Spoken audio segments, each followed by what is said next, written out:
listeners. Welcome to Grief Out Loud. Remember the last time you tried to talk about grief and suddenly everybody left the room?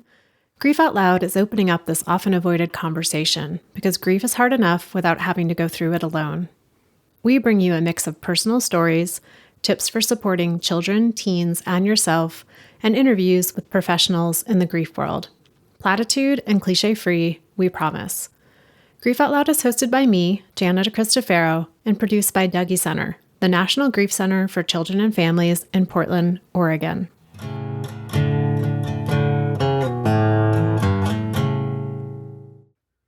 Hey listeners, here's a little behind-the-scenes info for you. About a week before any interview, I send the guest a list of 8 to 10 potential questions. I ask them to look them over and let me know if there's anything on there that they don't want to talk about, or something I didn't put on there that they do want to talk about. Usually folks say something like, looks great, excited for the conversation. Occasionally they'll say, I don't really want to talk about number 7, or could we add this one? For this conversation, the guest, Kari Lyons-Price, wrote back and said, these look good, but they aren't at all what I want to talk about. Now, it takes some gumption to write something like that, but it's no surprise from Kari, because A, we've been friends forever, and B, Kari has a story she wants and needs to tell, and I'm so glad that she said that. My initial questions were all about what it was like to be a long-term caregiver for her parents, Hal and Sylvia, and what she's done with all that caregiving energy since they died. But before we could get to any of that, Kari needed to tell a different story. The story of how each of her parents died, and how those circumstances directly impacted her and her grief. It was such a good reminder that sometimes, in order to understand the grief story, our own or anyone else's, we have to be able to tell the death story. I'm going to let Kari tell you those stories, along with the story of how her parents lived, what it's meant to reckon with the circumstances of how they died, and what it's like to be in the world without them, or the caregiving responsibilities she had for so many years. Kari is a phenomenal storyteller who weaves insight with humor and does it all with an enviable sense of being grounded. I'm biased, of course, because we've been friends for over 25 years, but I think you'll quickly get what I'm talking about. Kari, thanks for being part of Grief Out Loud today. Thanks for having me. I'm very honored to be here. It's my first podcast interview ever. Well, that feels extra special since we've known each other for 8 gazillion years. Yeah. Since we met. 99 we met. Yeah.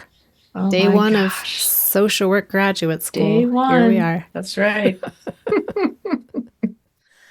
Well, when I met you, I certainly didn't think that many years later we'd be on a podcast talking about both of your parents and your grief, since I had the honor of meeting both Hal and Sylvia, but listeners have not. And so I wondered, what do you want us to know about Hal and Sylvia? What's something they were each really good at? Yeah, that's such a great question. What were they really good at? You know, sometimes because we're so negativity bias oriented as humans, we love to pick out their flaws, even for our beloveds, right? But I think what my mom was really good at, I'll just say she was born in 1934. She grew up in the Midwest and very poor family, lived in the back of a hotel. There was 8 kids. And what she learned to do really well was have fun. She learned to make the best in any situation. And so she would in the past tense, she would dance anywhere with anyone. She was really good at that. And so that was kind of her way of making light, having fun, being engaged. That was definitely her signature as she got old too. And I'd say for my dad, you know, he was in the same age bracket. He was good at a lot of things, but I think what just keeps it really concise is the fact that he was good at occasionally listening to my mother when she said, Hal, get up out of that chair and come have some goddamn fun.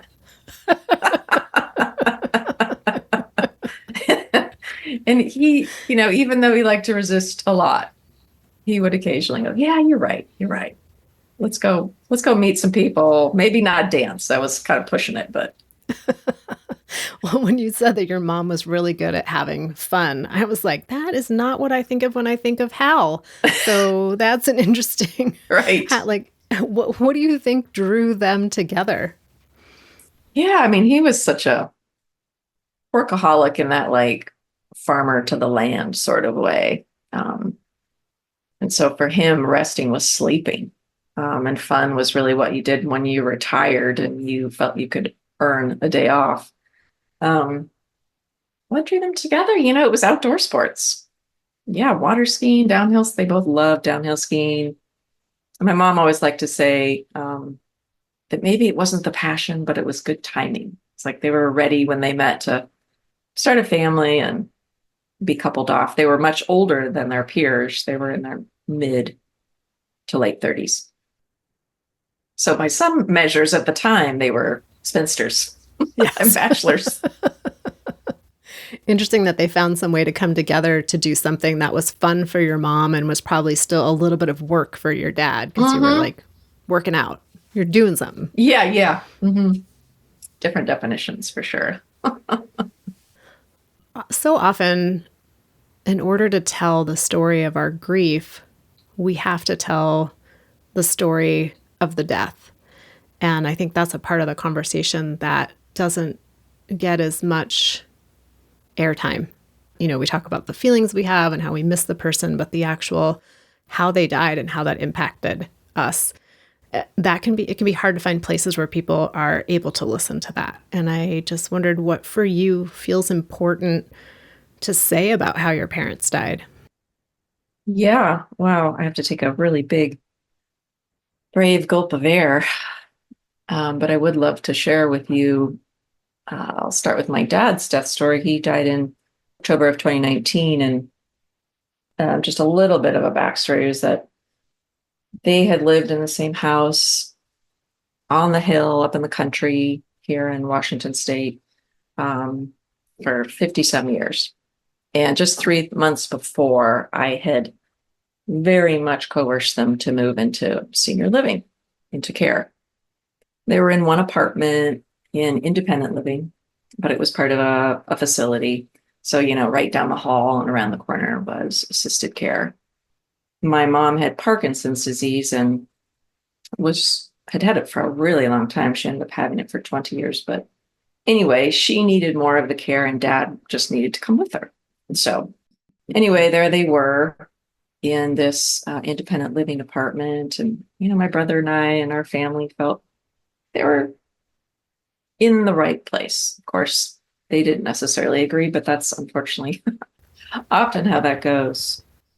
So anyway, my husband and I left for Orcas Island for a little getaway, say goodbye to mom and dad in their apartment. And it's one of those phone calls you dread, but know is coming one day. And we were on the ferry and a call came in that an urgent call from the staff saying, please call us immediately. There's an emergency. And so I called them back and they said he had just passed away. And what's really kind of unique, or the story that I'd like to share about the way he died, is this. And I didn't learn this for a few days after that phone call. So, of course, we rushed home. And in fact, it was 7 days exactly before I really learned the way that he died.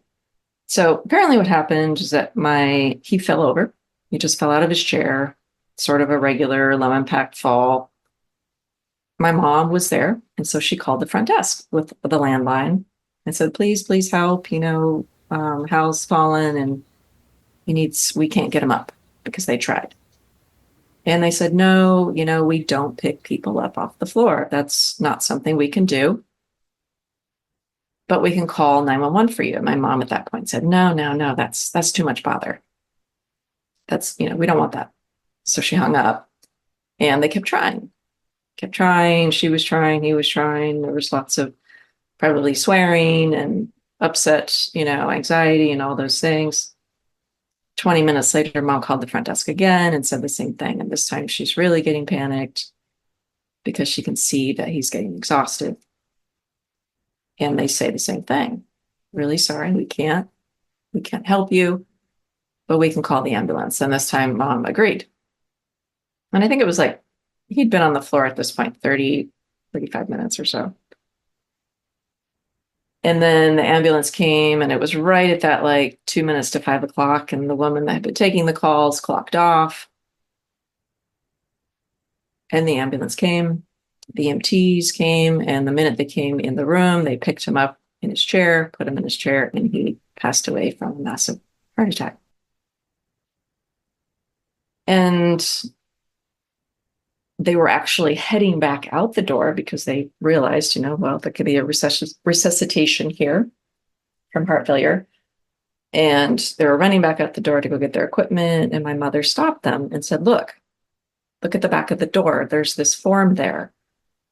And sure enough, just the week before, I had been with my dad at his primary care physician appointment, and we went over the POLST form, which is physician orders for life-sustaining treatment. And he checked the box that said no treatment. And mom grabbed the form and she showed it to them and said, no, don't do it. It's not what he wants. So there's that. Whew. Kind of a small miracle in a way, because he really was wanting to go. But what makes this whole thing really, really difficult is that it wasn't for 7 days when I called an all-staff meeting with the staff that I found out nobody ever came to their door.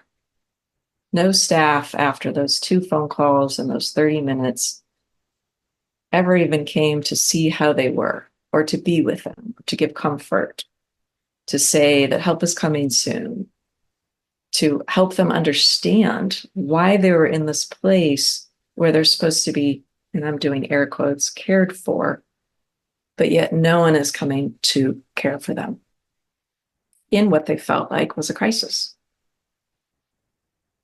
So I can still remember that moment in that meeting when that information hit me, that nobody came.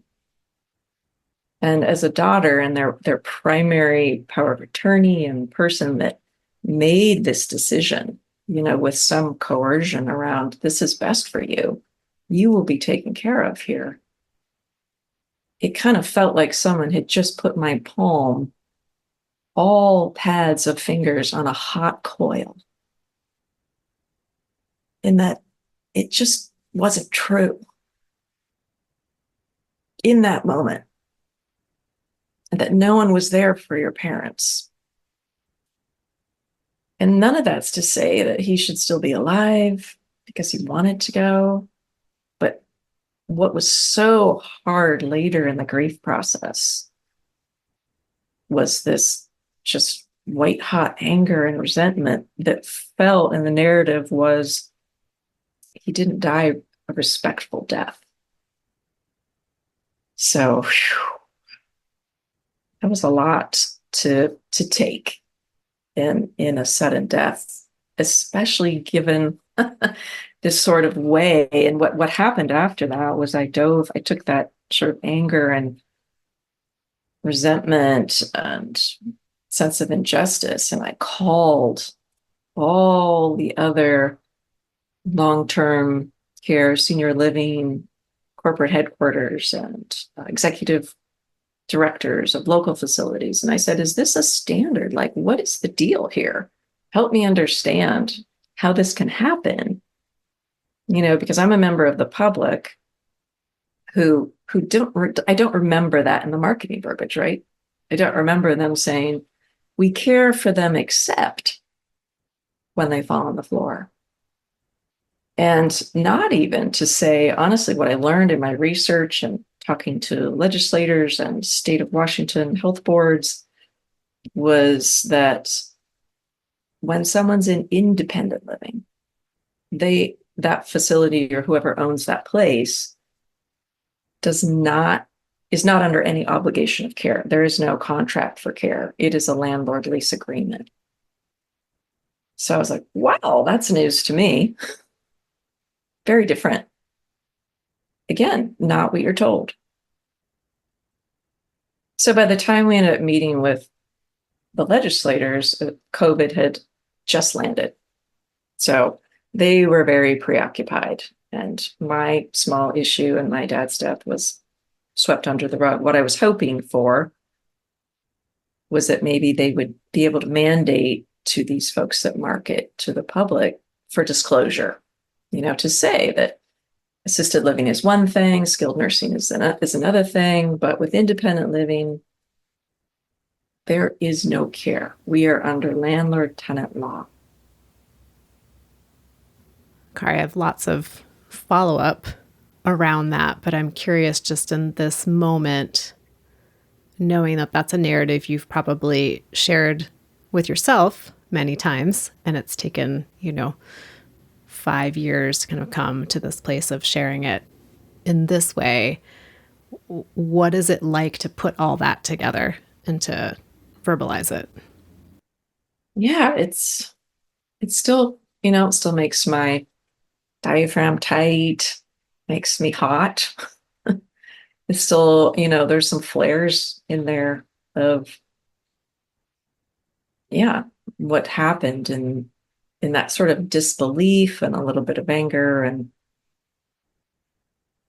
I think what time has done, I mean, I've absolutely dove into forgiveness and all the layers that help me come to peace with it, because after all, that's what it's really about now, is how I hold it in my system and whether or not I still want it to hurt me or, be something I'm okay with or even at peace with. So yeah, and I think so. I realized, I think if I go back, like the beginning of that red hot coil, that anger, all that, the hotness of that early stages of grief, for me, my reactivity, I really had to do, I had to take action. I tried to meet with the CEO of this unnamed corporation, which is a large senior living corporation in our region. And I worked with their clinical executive team for 6 months to make some changes to the way they did trainings and worked with their employees. And so I realized that, to kind of vent, if you will, like we vent the flames in real fires, I needed activity or, real doing to sort of vent that early grief stage. And it wasn't until much later, kind of when I landed in what I think of as the soft layer of just loss and sadness, that I really almost felt like I'd achieved something. This kind of sounds funny to say, but it's like, oh, this is the grief I am ready for, kind of hoping for. It felt more familiar too. What really stood out to me as you were sharing the story, Kari, is that for some folks, when the death feels preventable, and that feels like the injustice, right? That there was something went wrong at the hospital, or someone was driving under the influence and hit their person, whatever it might be, like this death was preventable because of someone's action. And what came through was less of that piece for you of the death being preventable or even needed to be preventable, but more of the context in which it occurred, and that lack of just a human coming to be a human with your mom and your dad. Yes, absolutely. It wasn't so much the circumstances. I mean, yes, the general, it's not so much a law, but the industry standard around not picking the builders up off the floor. I can understand where it comes from. As a daughter, I don't like it, but I don't have to like it. But the fact that no one arrived to just give care and comfort, because I think, is that just human, where was the human nature, the human touch, just any humanity? Well, because I'm imagining if your parents had been say on a road trip, and they were staying in a hotel, and your dad had fallen and your mom had called the front desk, and the front desk may have said something similar like, we'll need to call 911. Someone may have still come to the room to Yeah. just be with your mom during that time too. Right. Right. And this is, this is a woman that had some dementia. We're not talking about just a regular human, like someone that even has less capability of regulating stress. So, yeah. I mean, eventually, they admitted they made a mistake. And of course, that plays into those sorts of red hot feelings too, around when the executive director took 2 days to call me. In fact, she never called me. I called her. And I just inquired. I said, "Why did you wait?" She said, "Well, some people don't want to talk about death right away." I do. So give me the chance. That's the kindest answer I could think of. Give me the option. Don't make me think you're ignoring it. Oh, I can't decide which question to ask you next because I have so many. I'm curious how you and your mom talked about that and how your kind of reaction aligned or didn't align with hers. Yeah, that's a great question because it was tricky territory. We had different responses. Hers was really immediately, maybe not, within minutes, but within days or weeks, her response was, "Oh, how lucky he was. That bugger. He went in a moment, in a flash." Can you see my mom saying this? Like, Yes. that SOB, he got off real quick. Left me here to clean up this mess. That's right. And, I mean, we're not 88 yet to have a degenerative illness. So I have no idea what it's like to kind of hope that your own death gets to be quick. And that's the place she was coming from. Yeah. So for me, kind of going down this early road of blame and, anger and what the hell just happened here? This isn't right. Yeah, she wasn't so much. She let me have it, but she wasn't I certainly didn't lambast her with all of that. I let her know in a very gentle way that I needed to kind of, for the public, I needed to follow up on some things and understand and see if there was some ways to make it better so that, maybe someone could come into the room and offer more. And she understood that part. She herself wished that someone had showed up to help out. From what I remember about your dad and the stories you have shared with me, it's interesting that you talk so much about like the heat and the fire of it, because your dad to me was such a heated, fiery guy. And I don't know, there's some parallel there between what your early grief felt like and his personality and his way of being in the world. Well, yeah. And I think I just inherited some of that too, right? Yeah, no, that did not go unnoticed. Yes, the way that he went out was very much in a way the way he lived. A little fiery, kind of getting his way or efforting to get his way.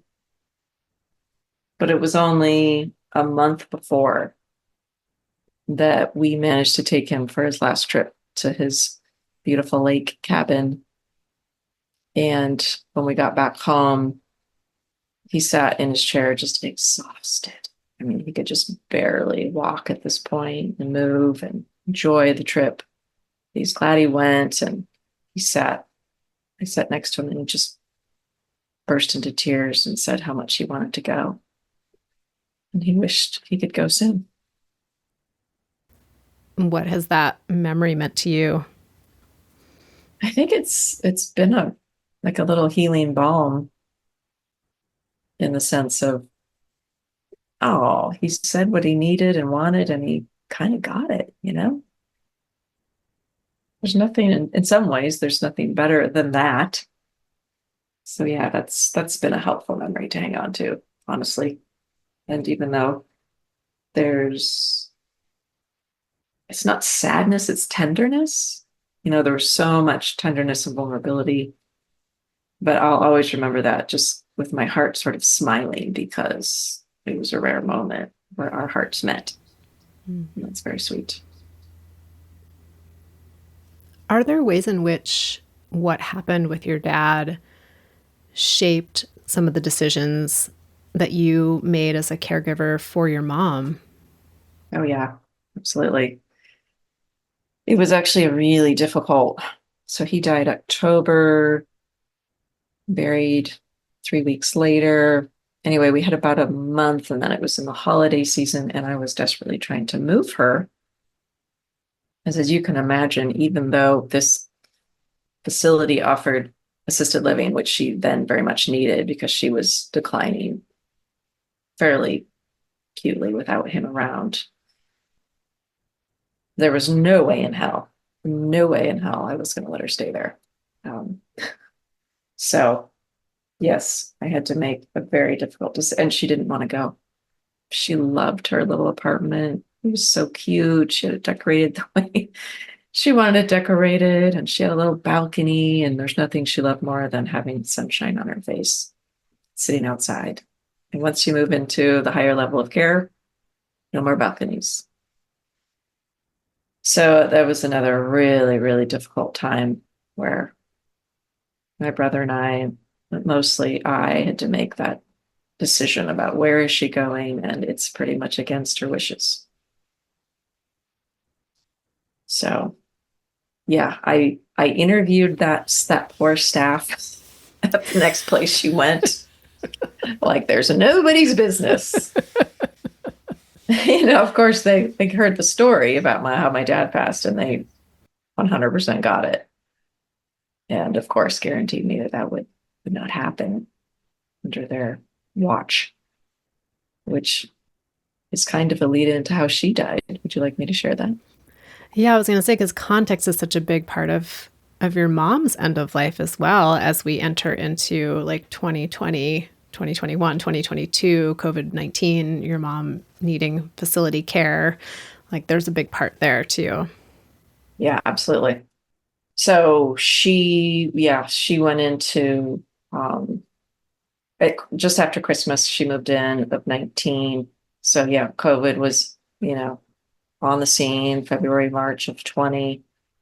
She lasted there about 3 months as she started to become just severely depressed. My mother never even knew what that word meant, but she was someone that thrived on social connection. So we ended up moving her into private care with a cousin into her home. Turned out to be the most amazing thing. And this is kind of a side note, but I think it's really important for my grief after my dad died. And this might sound odd to have her move further away. At first, it was really hard for me because all of a sudden it just felt like, both of them were gone. But the sweetness that came later, I was still getting to visit. I was getting to visit her, full stop. And it was COVID, without masks. And we get to go outside and just make those decisions ourselves around risk and risk management and not have to have a facility in the middle. But it also gave my nervous system the biggest break it had ever had in 10 years of caregiving for them. And then the loss of my dad. And so the time when she spent a whole year in private care during that first year of COVID was this beautiful gift for my whole body, mind, and heart to make sense of who am I now and this grief process. And in some ways, I think of it as life-saving for my physical health. So she ended up coming back a year later when my cousin had had enough. My mom, in some ways, was not an easy person. She had a lot of needs. And anyway, it just wasn't a good fit. So she came back into care at the same place. She ended up passing away another year later, so in July of 22, she went outside, which she did every day. She needed to worship in the sun, as she liked to call it. And I think it was those moments too, she could remind herself that by closing her eyes and looking up, that she wasn't an old person in a care home, as she liked to call it. She was just someone sitting in the sun. But unfortunately, we were in a heat wave, and her mild dementia, her Parkinson's, the convergence of poor judgment, and lots of things, staff that are overworked. She ended up dying of heat stroke outside. She was outside too long, collapsed, became unconscious, and was rushed to the ER. And we had about 6 hours left of her life with her in ICU. So she never came back to consciousness, which was really painful. It's hard not to say goodbye. I'd really hoped that after my dad died, suddenly I'd get to say goodbye to Mom, but that's not what the universe had in store. So I think with Mom's situation, it was the way my brother and I kind of came to terms with it. I wouldn't say peace, but terms with it pretty quickly by comparison of Dad's, was that we knew she was doing what she loved and she chose to sit outside. We felt there was this beautiful image we'd be left with, knowing that she did that instead of sitting in her room calling out for help or just watching the TV, or she was at least somewhere that she wanted to be. So really having to hold that duality of, in some ways, how she died was in alignment with some elements of her. And then there's the part for you of not being able to say goodbye with any consciousness. And that idea that your mom had been dealing with health challenges for so many years is such a slow piece. And then her death to feel so sudden and unexpected, which can be very confusing. Yeah. And she was really at the point, it was a very difficult time in her care. We were just about ready to have to decide to move her to a higher level of care because she was unable to really walk anymore. And that was just a decision I just could barely face. Just didn't want, none of us wanted to really face that reality because of the fierce nature she had to be alive and to be walking and be engaged and to be doing.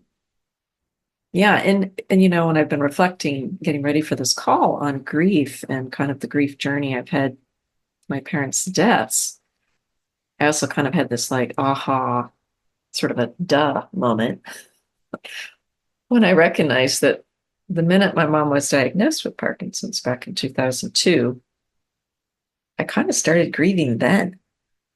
There was this long, slow grief that was part of every time I saw her, when I recognized her face was a little more masked, or she could do a little less in the kitchen, or she could, dance her favorite dance a little less safely. And then, of course, when she lost so many things, the ability to drive and to cook and to eat successfully. So much grief just on that slow dial of time. So maybe people talk about that with Alzheimer's and those sorts of classic older adult diseases. And it's so true. And it's just interesting to kind of hold the more stark grief around loss, especially for me, the sudden losses, and then this sort of long, slow, degenerative sort of grief. And you just can't compare them, even though as humans we like to do that. So yeah, all I can say, I think about that is that it feels like grief has been a part of my life and infrastructure for a very long time. I know they call you the grief lady, Jenna, but I You would think also like that I designation? sit on the council somewhere. I'm just saying.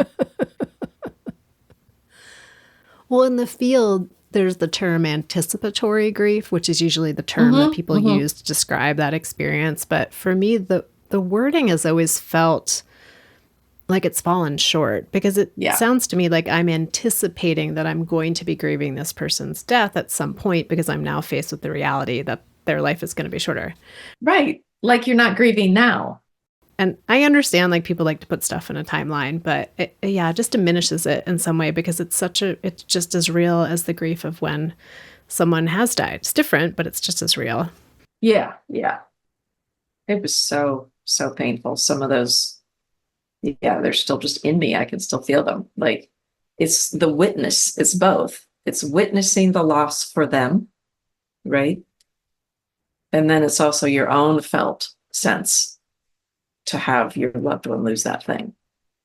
Like I said, I'm not going to compare, but there are certainly times when I could say the grief of mom losing financial control and taking away her car keys was, wow, just about as painful as all of it.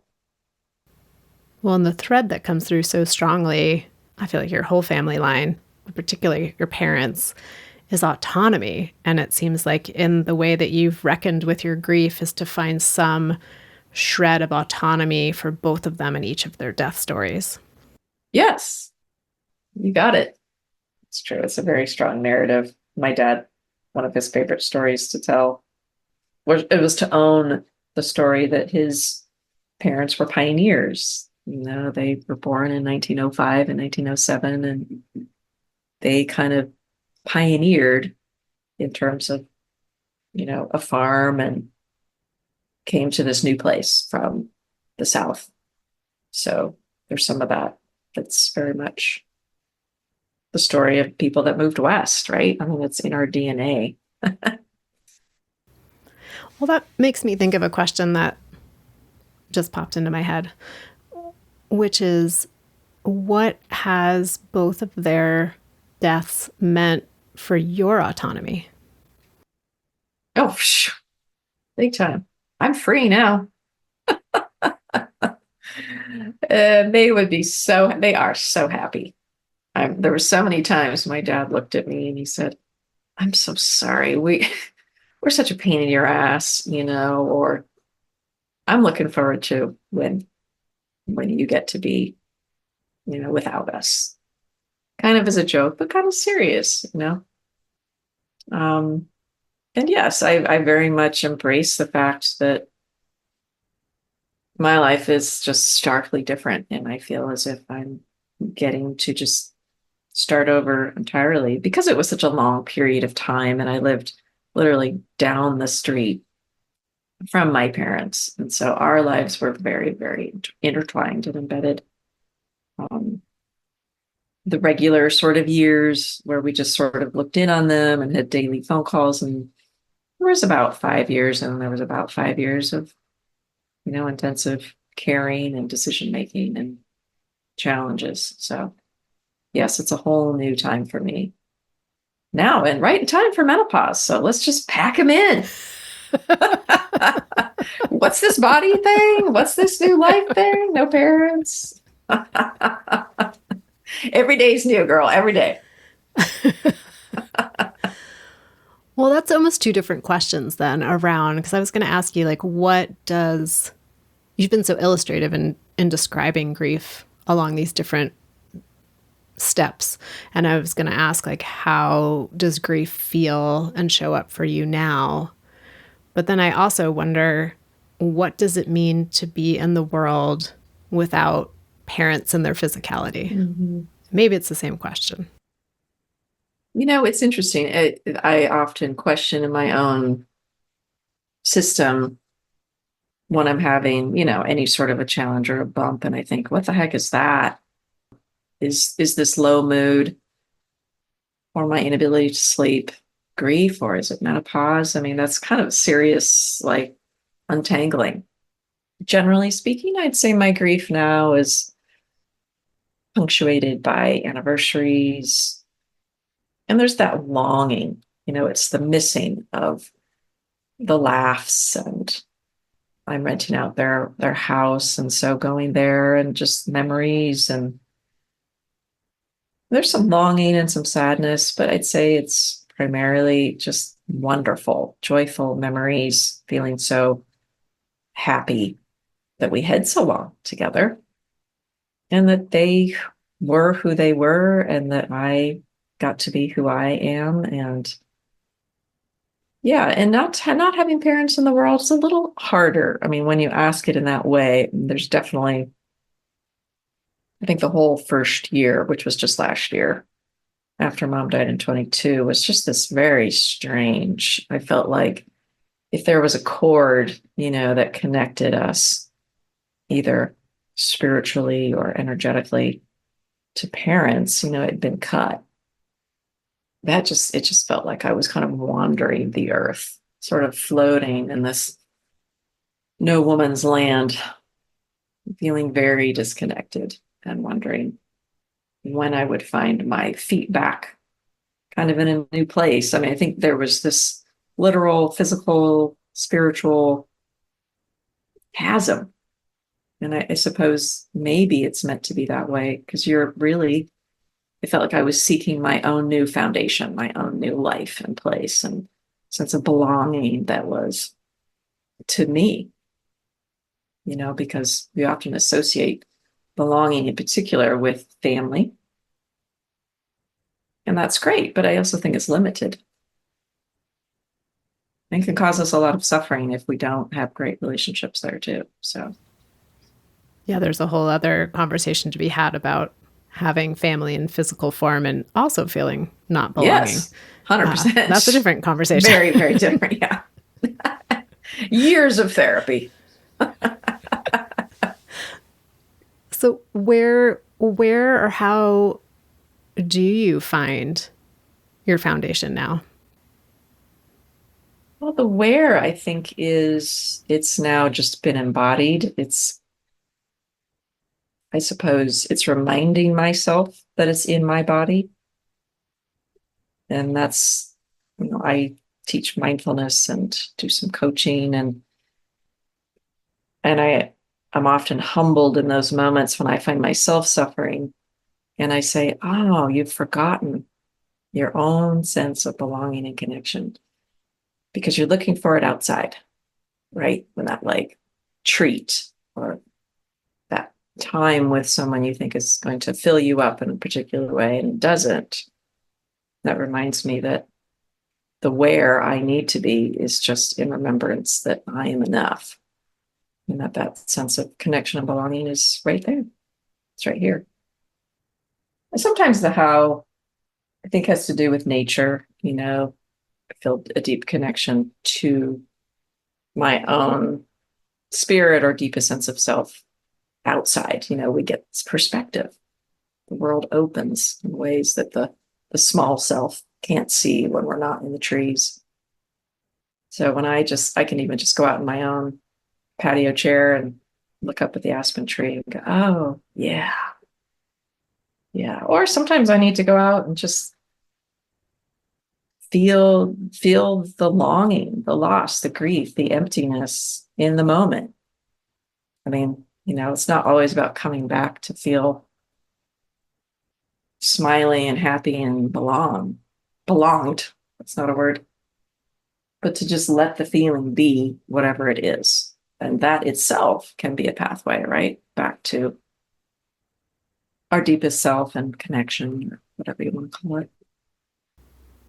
Yeah, that in some way, the grief itself, letting it be there, being open to experiencing it can be part of that rebuilding of the foundation. Yes. Which I think is yes. very confusing and seems sort of contradictory, particularly when you're very new to the grief. Yes, 100%. It kind of makes me think about the question you had in writing for me. What's new about grief now? And I think that's kind of what that question you just asked. But I think for me, I had this before my parents died.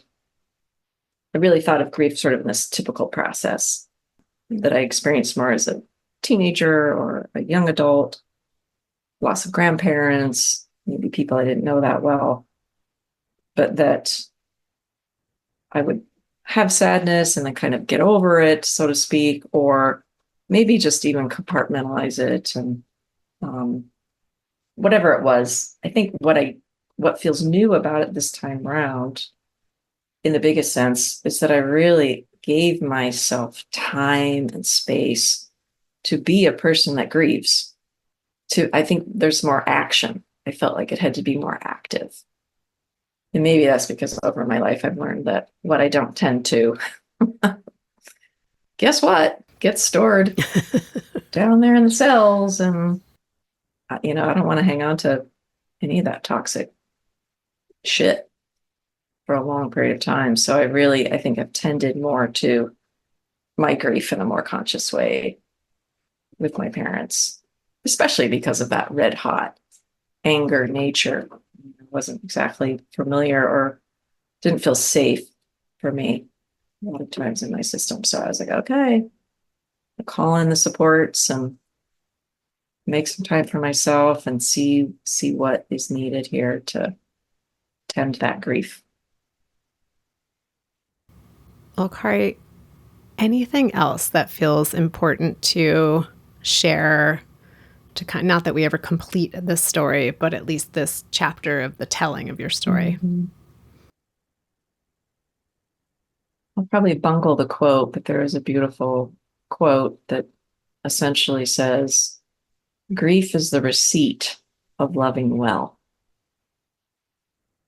And that has brought me some comfort through difficult times. That, yeah, just because I feel sad, longing, or emptiness, or anger, yeah, I feel it because I really cared. I really loved. I was really invested, connected. And what more do I want in this life than to have those things? Because that's what I do want in this life. So I think maybe it's making friends with grief, or at least maybe not pushing it away as much as our culture certainly wants us to tidy that up, right? And put a bow on it. To really encourage people to make space for their own process. And to not do it alone. Our family's narrative around independence also is very closely tied into, pulling your socks up and doing that by yourself. Pulling your socks up, not having someone else pull your socks up. Preferably alone in a room where we don't really have to witness watch it very much. Yeah. Please go cry somewhere else. But that there's no better healing, in my experience, than recognizing when you need help and really letting your people in on it. Because there is a lot of beauty in just giving space or time and permission to let someone else show up. Sometimes we have to really ask. We could all do better in this department for sure. And I think these conversations and just listening to your podcast, even though I like to think of myself as someone who's experienced with grief, I learned so much when I listen to your people's stories. It's just heart-opening, awe-inspiring, and just these are the things that make me proud to be a human, and doing my best to just keep walking the path in the only way that I know how. I appreciate you very much. Well, Kari, thank you for letting me be in it with you. I don't know the language you just used about how important it can be to let people in to it with you. So thank you for letting me into it with you and our listeners, and for sharing in your unique way of humor mixed with such grounded insight. So thank you today. All the pleasure's all mine, friend. Thank you. And listeners out there, you know I say this each and every single time, but thank you for being part of the show, for making these conversations mean something. I definitely love to hear from you. So if you would like to email me, you can email me at griefoutloud@dougie.org. I'd love to hear if there's an episode that really spoke to you, or if you have a story you would like to share on the podcast. dougy.org is also our main website, where you can find information about all of our local programming, our free downloadable resources, and each and every episode of Grief Out Loud. And excited as always to share that the podcast is sponsored in part by the Chester Stephan Endowment Fund. Thanks again for listening. Hope you'll join us again next time.